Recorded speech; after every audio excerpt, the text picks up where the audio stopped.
on 105.9 FM and streaming worldwide on the WMAL app. O'Connor and Company. It's not just any Friday. It's the last Friday of the year. That's right. And that means it's the last O'Connor and Company of the year. And we are proud, thrilled, excited, beside ourselves. Obviously, I didn't sleep a wink. I was so excited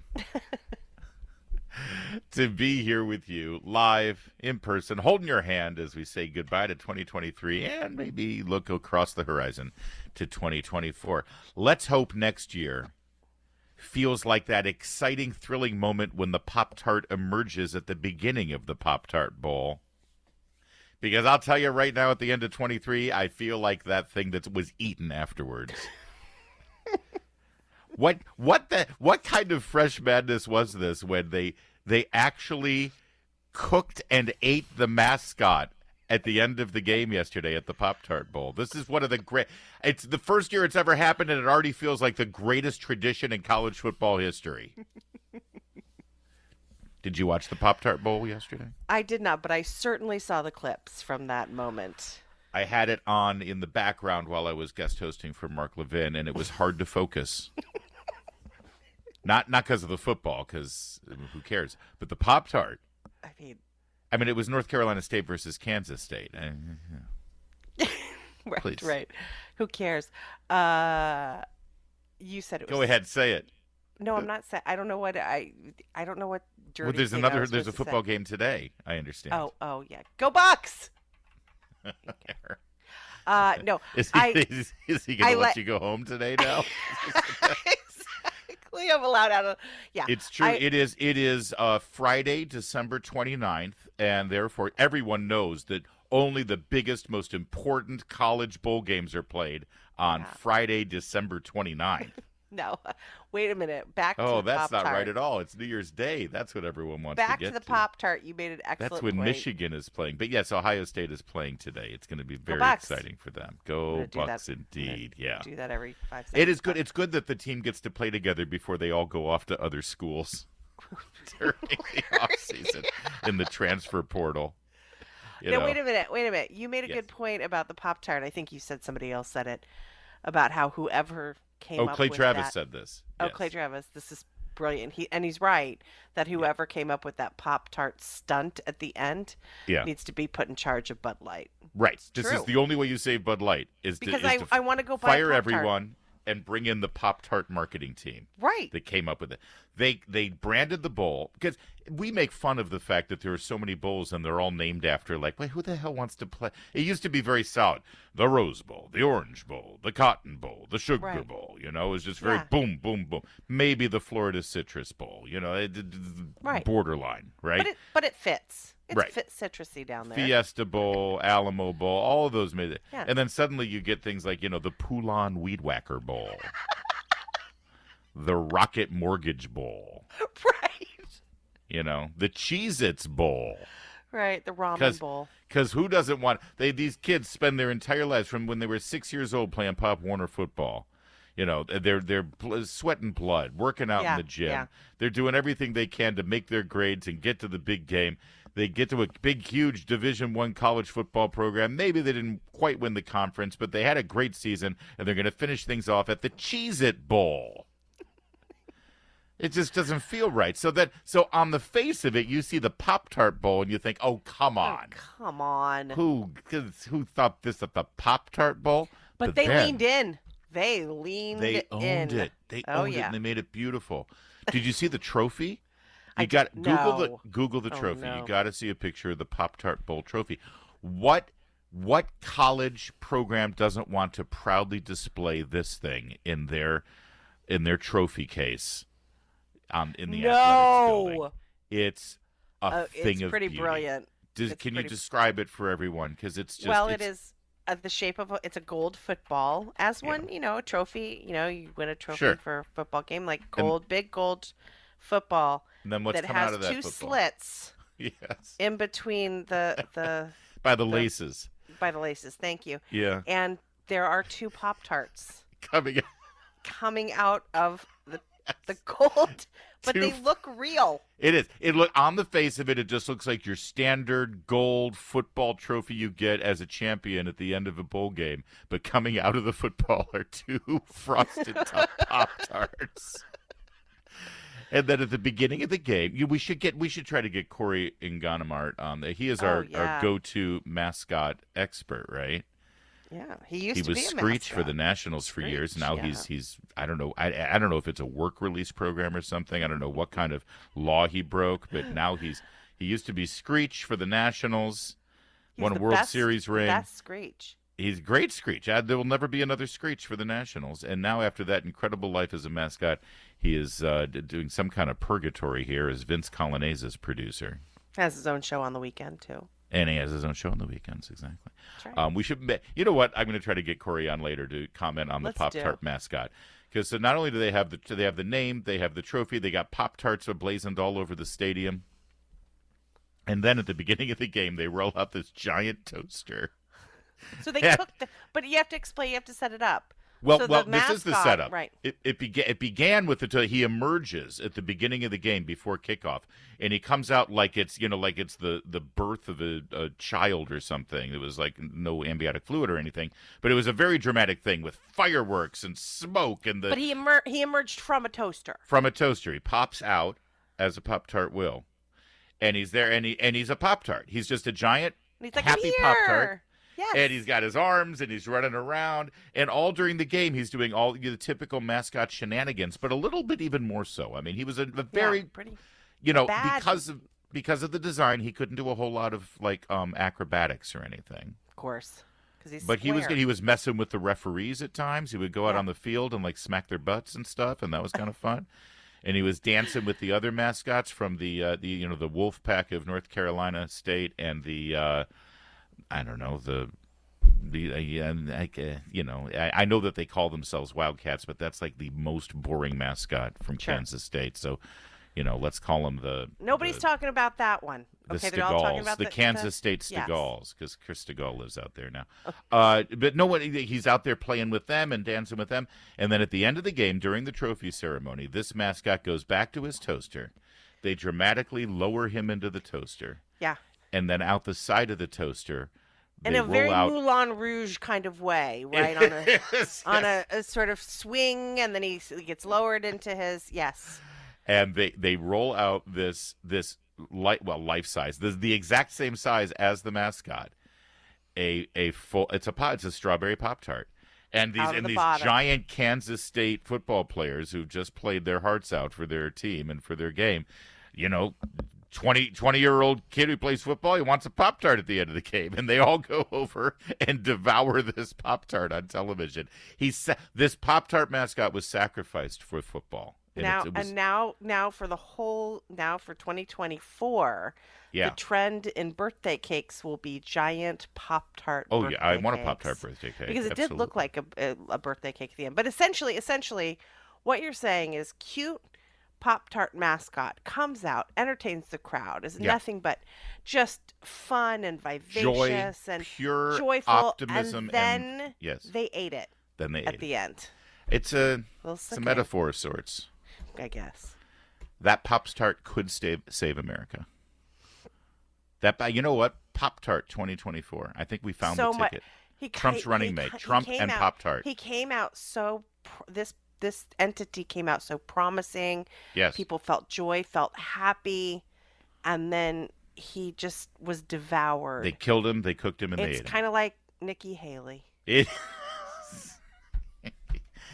kind of the perfect bookend of Nikki Haley's political career, which we will get to in a moment. Trying to set up a segue there. I appreciate that, and it's a good one. The latest on Nikki Haley's political career going down in the flames of Atlanta in the Civil War in a moment. But first, it's 5:15 WMAL traffic and weather. Every 10 minutes first on the 5. See, if we would have the Hadid carpet cleaning bowl here in WMAL.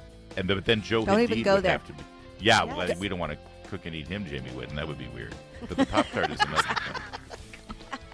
Don't go there. So Nikki Haley pretty much sucks, right? Have we reached this conclusion now? We have. This is Yeah, it's and done. they've been forcing her on us. They've been pushing her down our throats. They've just been, this whole narrative. It's interesting who has been forcing her down our throats. Right? Oh, the establishment, the big donors, money, the donors, the media, establishment. Let's talk about that. I filled in for Mark Levin last night, and I began the show by talking about Nikki Haley, and I said, if any of you are conservative Republican voters, is there anyone in your life that you know of who is all in for Nikki Haley? This whole thing is so manufactured. You live in this world. Now you have a lot of friends sort of in the DC Beltway establishment world, right? Julie, do you know people who are like in their heart? We know someone who worked on the campaign early on, and then she got out. I do know. I do know. The people in my circle who talk about it are the Democrats.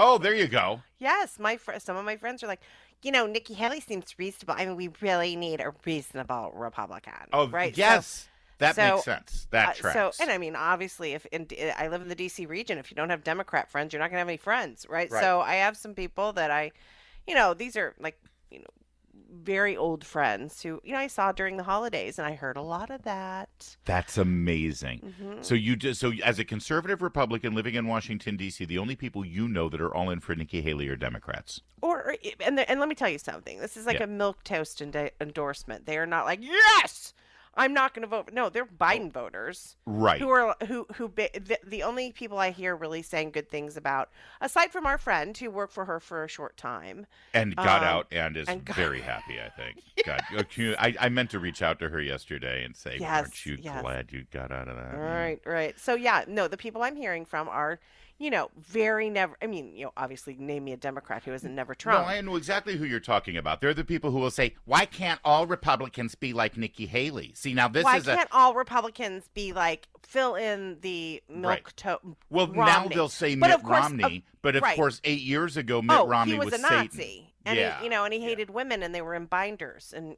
all that. Yeah. Oh, absolutely.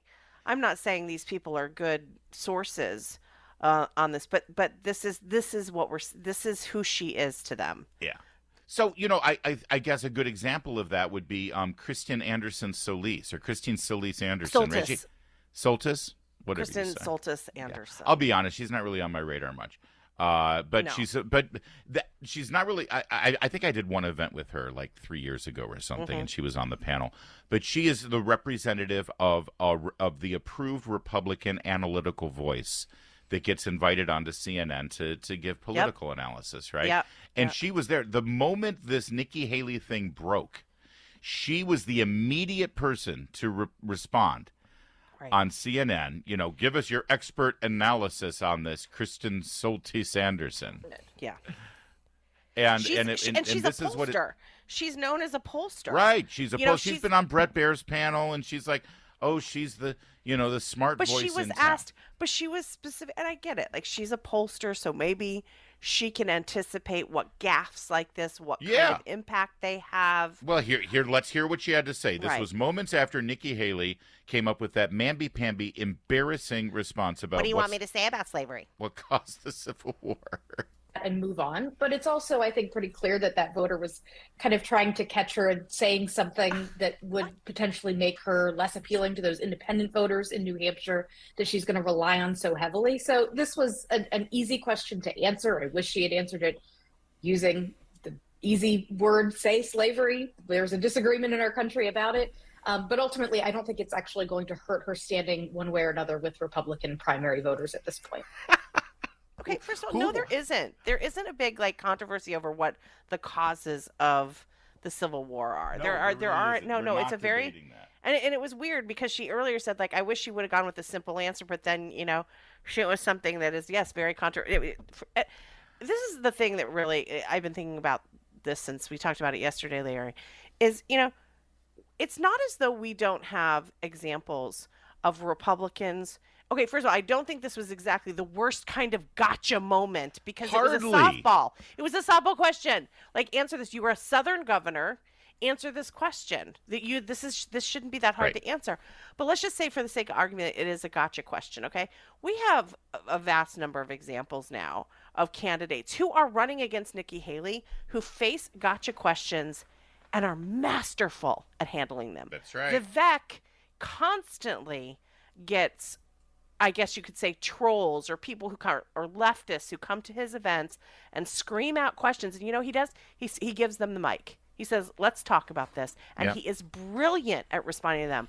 Okay. DeSantis, brilliant when the media is he's brilliant at pivoting it back and going after the questioner and saying, you're just showing out your back. Yeah, by saying this was a Democrat plant, which was one of her answers yesterday, it's like, I hope you're ready for a press conference or any interview as a president. Democrat plants and the media are the exact same thing. Yes. The entire press pool is Democrat plants. Yeah. And you're not going to handle that? And also for Kristen Soltis Anderson, who answered this question and obviously was trying to sort of be gentle and but how do you say this isn't going to have an impact on voters? I know. But it suggests I'm sorry, and I don't think she meant this, but are we stupid? Yeah. Are Republican voters stupid that this won't have an impact? Of course it's going to have an impact. And that is why you have such popularity for Vivek and for DeSantis. And I know they're not beating Trump in the polls, but there is some affection for these two men who were able to push back on this, like if it was a gotcha question. All right. So she was also asked yesterday, the cleanup was worse than the crime in this case. She was horrible yesterday in trying to deflect and excuse, and we're going to break that down a little bit for you. She was also asked at a town hall yesterday if she would be Trump's running mate. I want to play that response for you, too. Trump, by the way, still seems to be floating this option out there. I can't imagine he didn't come back and say, yeah, bird brain Nikki Haley will never be on the ticket with me. I don't know what that's all about. So we'll give you a little bit more of this. The fact is, I mean, again, we don't spend a whole lot of time on this show bashing other Republicans. They get that. You can get that elsewhere. But this is indicative of this very bizarre phenomenon where we're told Nikki Haley is doing so great in the polls, and yet Julie and I, we know a lot of Republican voters. I don't know anybody who's all in on Nikki Haley. I don't know anyone who said it's Nikki Haley or bust. Nikki Haley's my gal. Where are these people? This whole thing has been manufactured, and it tells you something about what's really going on in the Republican Party right now and in the elite media circles that Julie and I are not invited into. It's 5:25. Now, WMAL traffic and weather every 10 minutes first on the fives. And do you know why we're not invited into those elite media circles? Because we led with the Pop Tart story over Nikki Haley. That's why. See, that's the kind of news judgment that is constantly called. Do they know we know Jamie Whitten? But we do know Jamie Whitten, and that does open certain doors. She's in the Hadid Carpet Cleaning Traffic Center. Indeed, and I appreciate that. Come on now. Can we continue bashing Nikki Haley a little here? Because she. Can I give you the headline? You know, Ace of Spades blog, which is yes, of course. One of the last remaining old school blogs out there that's never gone corporate, never gone. You know, there's just and Ace is a great. He's just fantastic, and he has an ability to write a headline. Vapid wannabe cheerleader Nikki Haley, when asked about the cause of the Civil War, quote, "What do you think caused it?" Unquote. Vapid wannabe cheerleader Nikki Haley. So we're going to get into it because a child confronted Nikki Haley at a town hall yesterday, and the child won. We're going to play that for you and much more coming up next. It's 5:30. It's 5:36, and I realized I was so excited about the Pop Tart last night, Julie, that I didn't even tell everyone who's going to be on the show later this morning. That's kind of like rule number one of hosting this show. We also did not say Happy Friday in honor of our good friend Patrice. Friend Patrice, who she is in be here. Very did she give you instructions to say Happy Friday? Last night, yes. Yeah. But we have now gone, what? Yeah. She's going to be mad. She's in trouble. Happy Coming Friday. up at 7:05, Tim Graham, Newsbusters. At 7:45, Julie Donaldson. Are the Commanders still playing? Yeah. 8:05, Scott Walker, our friend, the great Scott Walker, governor of Wisconsin, Young America's Foundation. And then at 8:35, Christian Toto. Talk about the year in review for Hollywood, which we kind of covered yesterday with Disney. Was that yesterday? Yeah. The day, it all blurs together. I don't know. Julie Gunlock, Larry O'Connor here on this final program of the year where we're sort of putting the final nail in the coffin of Nikki Haley's presidential ambitions, at least for this year. Let's remind you, this is what happened at this town hall. New Hampshire voter. What was the cause of the United States Civil War? Now it's nervous laughter. Well, don't come with an easy question or anything. I mean, what? So at first she has to like walk the stage, and just think to herself and gather her thoughts. Nervous laughter. Let's not forget, she was the governor of a southern state. Yeah, South Carolina. That was embroiled in a big sort of controversy. Yeah. And her first thing is, don't come with an easy question, which is, supposed to be sarcastic. Like, well, that's a hard question. Of course, yesterday when she was doing cleanup patrol, she was doing, well, of course it was slavery. Everyone knows that. Wait, I thought it wasn't an easy question. I was taking on the hard stuff. Like, yeah, obviously the hard we part can all... of it. Yeah, what? So it could have been easily, she could have said, well, listen, ultimately it was about trying to keep the Union together and states' rights, rights to own slaves and rights for secession. And she could have made it even easier. She could have said Republicans wanted to free the slaves and Democrats didn't. Done. There you go. Like that. I like that answer. She could have, or as I suggested yesterday, it's like, you know what, there are a lot of strong opinions about that. I've got my own, but honestly, I'm less concerned about the Civil War 150 years ago. I'm more concerned about the Civil War the Democrats and the liberal left is dragging us into right now as we speak. I'm more worried about the Civil War that's going on in our schoolrooms right now and at school board meetings where the lines are being drawn. There you go. But instead, this was her answer. I think the cause of the Civil War was basically how government was going to run, the freedoms and what people could and couldn't do. What do you think the cause of the Civil War was? I love that part. What do you think of it? Where do you stand? Because I'll go either way. Whatever I need to do to please you and get you off the stage, so right, I can just play this out. Because this audience really needs to know what some random dude thinks about the Civil War. No, you're running, and that guy actually responded, "Well, I'm not running. You are." Yeah. If anyone knew anything about Nikki Haley before this election, and most people didn't, they said, she was the governor of South Carolina. She's the one who took down the Confederate flag after the racist church shooting, right? Which she did. Put another way, she bowed to the pressure. She bowed to the Obama administration's radical racists who decided that because the Confederate flag was at the South Carolina state capitol, then that somehow inspired this racist filth to go into a black church in Charleston and kill people. Same stuff about Sarah Palin using a map right. inspired the Gabby Gifford shooting. Like it was the same logic, same bullying. That's right. With the media's help, of course. But now, based on her brilliant answer about the cause of the Civil War. Well, don't come with an easy question or anything. I mean, I think the cause of the Civil War was basically how government was going to run. So she removed that Confederate flag from the state capitol building because she didn't want that constant, ugly reminder of the war over how government is supposed to be run. Right? I mean, right. There's a racist just killed people in an all-black church, so I better remove this flag that represents the war that was really just about how government is supposed to run. I mean, yeah, we make it make sense. We could have just had an AEI panel on this, but let's have a Civil War instead. Yeah. Right. So she's doing damage control yesterday. First she lies and says, well, of course I always knew it was about slavery. Well, if it's that simple, then why didn't you at least say that? But she wouldn't. And it's because she felt like she had to say something that would, not offend the crazy racist right-wing Republicans who were in the crowd. That's exactly right. That's what it is. That's exactly right. It's not a trap, number one. Number two, she then said, well, it was really just a Democrat plant, this question, which is, you know what, and by the way, it may very well be, but I'm sorry, ma'am, you want to be president, you better get used to hostile questions from Democrat plants because that's the White House press pool right there. That's exactly right. There is no difference between a Dem plant and ABC News. There's no difference. I want to play this moment during another town hall, during cleanup patrol, where another Democrat plant showed up and confronted her. Chauncey Nunu? No. Better than that. I wanted to ask you, so Chris Christie thinks that you're a flip-flopper on the Donald Trump issue. And honestly, I agree with him. And you're basically the new John Kerry on the... If you remember John Kerry from 2004. That's brutal.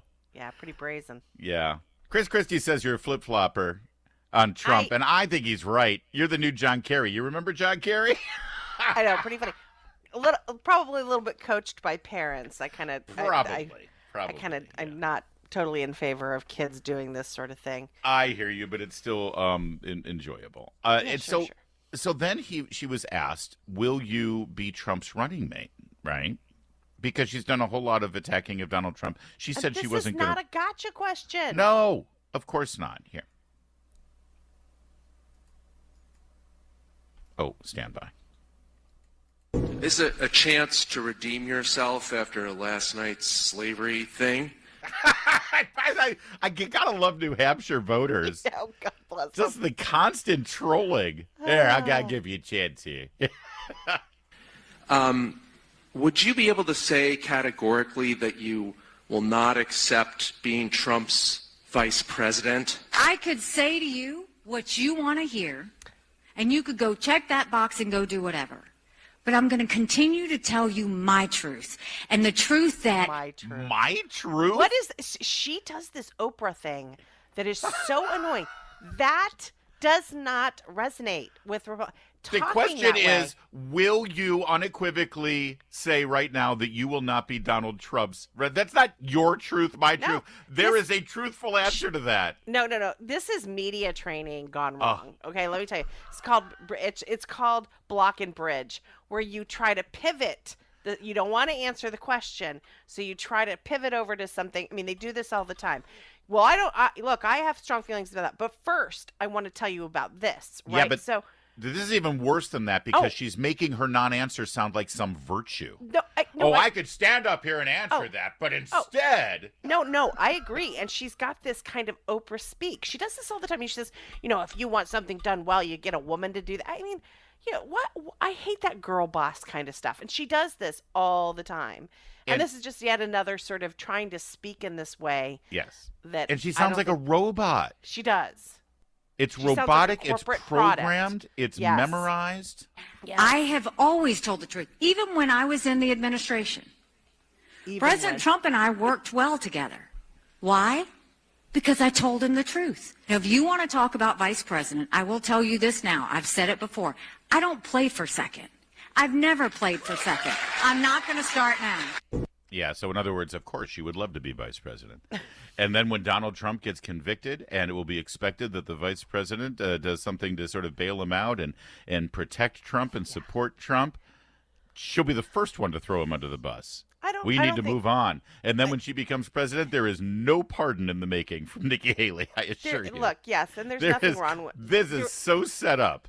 It is, and there's nothing wrong with the second part of her answer. I think, I don't play for second. That's fair enough. That's fine. Yeah. The my truth though stuff, it's just got to go.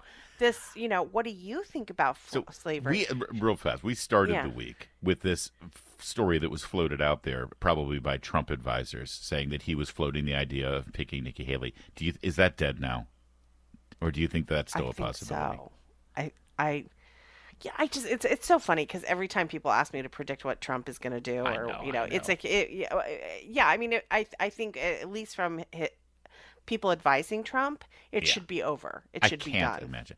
See, and I understand the strategy here. It's like, okay, well, Nikki brings in people who might not like Trump because of Inside Hollywood She's or because of Mike Pence. Right, yes. right. Yeah, but no, Mike Pence appealed to conservative voters. I know. She's going to appeal to the suburban wine moms that voted for Biden. Yes. I understand that's right, but here's the problem. I only meant by saying Mike Pence that he's attractive to a bloc to solidify that Trump people needs. to help win the election. But here's the thing. Trump doesn't need to win the election. Trump needs to govern. And I for one, after 4 years of a Trump presidency, I am sick of all the factions, all the teams, all the leaking, all the backbiting, all the rivalries. You had your Jared and Ivanka people. You had your Pence people. You had your Bannon people. You had these people. You had those people. You had the Trump loyalists, although who was a Trump loyalist at the end of the day, other than Mercedes, I think, was the most loyal person ever. I'm tired of that. Trump needs people who will work with him and do his bidding if he's going to be the president. He doesn't need rivalries. He doesn't need to put together a coalition, factional coalition, because we saw how that played out, and it was a nightmare. I'll just leave it at that. Yeah. No, I don't disagree. It's just never going to happen. It's 5:47. All right, let's move on to the crisis at the border. The Biden administration has come up with a brand new euphemism. Are you ready for this one, Julie Gunlock? I'm ready. What we're seeing at the border is not a crisis, of course, and it's not chaotic, and it's not illegal immigration, and it's not illegal border crossing. What it is irregular migration.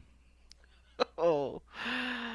Irregular migration. Do love to redefine things. Yeah, it's like when Canadian geese fly south of the river and they're in that V pattern, and sometimes one side of the V pattern is a way lot longer than the other side is. It's like that's irregular migration. Yes. Okay, what this is criminal invasion, and they refuse. Well, we just need to regulate the irregular migration that we're seeing. There's an 8,000 strong migrant caravan heading to our border, determined to plow through and come into this country. And Biden calls it irregular migration. Wow. Katie Pavlich, reporting at Town Hall, has some details, though, on what President López Obrador demanded from Antony Blinken and Alejandro Mayorkas when they went down there with their hat in hand at Mexico City, begging him to do something about the crisis they created. Apparently, according to a readout distributed by the White House, Obrador demanded amnesty for illegal immigrants already here in the United States. Now think about that for a minute. A foreign leader. So first of all, we should never be in the position where our Secretary of State and Secretary of Homeland Security, he's in charge of Homeland Security, and he's begging a foreign leader to help him do his job, where he is fully capable of doing it. Yeah, again, I want to reiterate and begging repeat. begging the leader who's essentially turning a blind eye. Yes, while this happens. If Alejandro Mayorkas wants to do his job to secure our border, he can do it without one vote in Congress or the Senate. He doesn't need any new legislation. He doesn't need to do anything new to bring us right back to where we were in the Trump presidency, which was having a secure border and having amnesty and asylum claims adjudicated outside of our borders. I know that he can do that because we just saw Trump do the same thing. He employed his border security policy without having any votes passed in Congress, sadly, because Paul Ryan wasn't going to do anything for him. Right.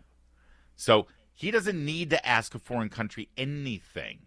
In fact, they wouldn't even have a crisis if they had just maintained the policies they inherited. But they hated Trump so much, or they hated you for voting for Trump so much, that their first job going in was to reverse everything he did. And now here we are with irregular migration. So think about this. First of all, we got our Homeland Security and our Secretary of State going down to Mexico City, begging a foreign leader to help them do their job. And then now we've got the spectacle of the president of Mexico saying, well, I'll consider it, but first you have to promise to give amnesty to everyone who has come into your country illegally. And by the way, it appears that the Biden administration gave him some level of assurances that there will be some sort of decriminalization of the process. Of the people who are here that they want. I mean, they're desperate. They need to do something, and it's an election year after all. And what kind of commentary is this about the president of Mexico? You know, I don't care what country you're in. If you reach the level of being president of that country or prime minister of that country, whatever leadership role you have there, it means that you have worked hard, raised money, campaigned. You've gone through a lot to get to the point where you are now the top elected official in a country, like President López Obrador of Mexico. And you think, what kind of mentality do you have to have when your main priority is to make sure there's safe haven for people who want to leave your country? Yeah. I would think your priority would be to actually make the country you're in charge of so wonderful, so livable, so safe, so prosperous that no one would want to leave. But instead, Obrador, his big issue is, all right, whatever you do, when people leave my country because I'm so bad and our nation is so bad, I want to make sure they have safe haven elsewhere. Yeah. It's a maniacal kind of upside down view of humanity. But this is what we're dealing with. Well, what we're also dealing with is that these two high-ranking U.S. government officials go down there and beg the president of Mexico, but treat the governor of Texas with such disdain. They smear him for trying to secure his own state. That's right. That says a lot, too. Yeah, Justice Department announced yesterday that they're threatening to sue Texas if it moves forward with border security laws. They've got a new law that allows the domestic state police and state law enforcement to prosecute people who are found in this country illegally. This is sort of a redux of what Arizona attempted to do during the Obama administration. It's what desperate states in the U.S. do when the federal government has abandoned them. And you're right, Julie.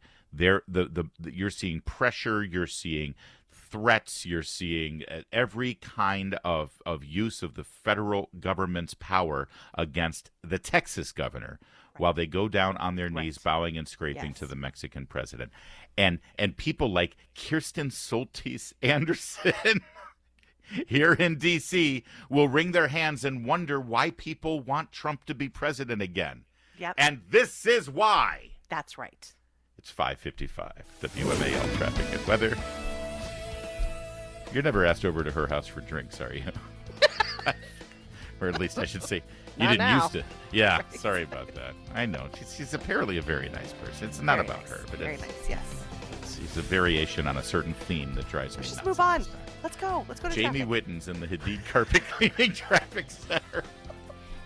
I'll invite you both to my lanai for some cocktails. Come on. Yeah, when's that happening? We still have friends. Yes, you do. Arms open. Yes. Coming up, we want to hear from you. It's been a while, and it's the last day of the year. 888-630-9625. We want to hear your political resolutions, the resolutions you're making on behalf of others. In other words, what's your New Year's resolution for Donald Trump? What's your New Year's resolution for Hunter Biden? What's your New Year's resolution for Ron DeSantis? Let's hear them. 888-630-9625, 888-630-WMAL.